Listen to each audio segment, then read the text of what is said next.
सलोनी की शादी में बारात खूब धूमधाम से आई थी। खातिरदारी की भी अच्छी व्यवस्था की गई थी। होगी भी क्यों नहीं। सलोनी के दोनों बीरन आर्मी के जवान थे। उसके बापू भी रिटायर्ड फौजी थे। फौजी बाबू साहब की हवेली जगमगा रही थी। सलोनी की सहेलियां और भाभियां उसे सजा रही थी। बाहर लोग लगे टेंट में खाना खा रहे थे। बड़ी चहल पहल थी।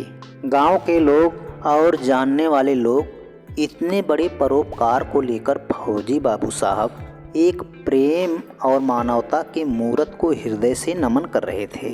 दरअसल सलोनी बाबू साहब की सगी बेटी नहीं, खोई हुई एक पगली की बेटी थी। निम्न जात की थी।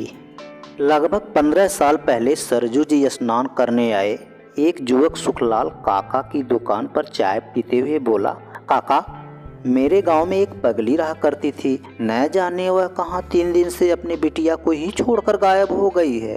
वो दिन रात रो रही है। वहाँ उपस्थित गांव के बच्चों ने बताया, गांव में बाबूजी के घर एक पगली आई है। सुखलाल काका ने बाबू साहब के घर का पता बताने लगे। गांव में चले जाना, चंडिका माँ स्थान के पास ही फौजी बाबू साहब की हवेली है, वहीं वह मिलेगी। वहां जाकर उस व्यक्ति ने बाबू साहब से यह बात बताई। बाबू साहब बोले, ठीक है, उस लड़की को ले आओ। इसी की बेटी होगी तो भला अलग कैसे रह सकती है। ये पगली तो हमारे घर 3 दिन से आई है, यहीं बाहर बेचैनी से निहारती रहती है। अगले दिन उस लड़की को उस युवक ने घर छोड़ा ही था कि वो माँ बेटी गाय बछड़े की तरह मिलने लगी। समय बीतने लगा। एक दिन पगली गेहूं की गठरी लेकर पिसवाने के लिए चौराहे पर जा रही थी। वह बार बार सलोनी को दुलार रही थी और मन ही मन कहते जा रही थी, बिटिया, तेरा नसीब ही अलग है। मेरे नसीब का क्या, एक पगली, न पता न ठिकाना। तेरे तो भैया हैं, भाभी हैं, दीदी है, माँ बापू, फूआ, भतीजी भतीजे सब हैं, भरा परिवार है। कहती हुई चौराहे पर गई, जो आज तक नहीं आई। सलोनी सयानी हो गई।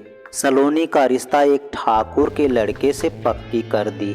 आज सलोनी की शादी सब दस्तूर निभाते हुए होती है।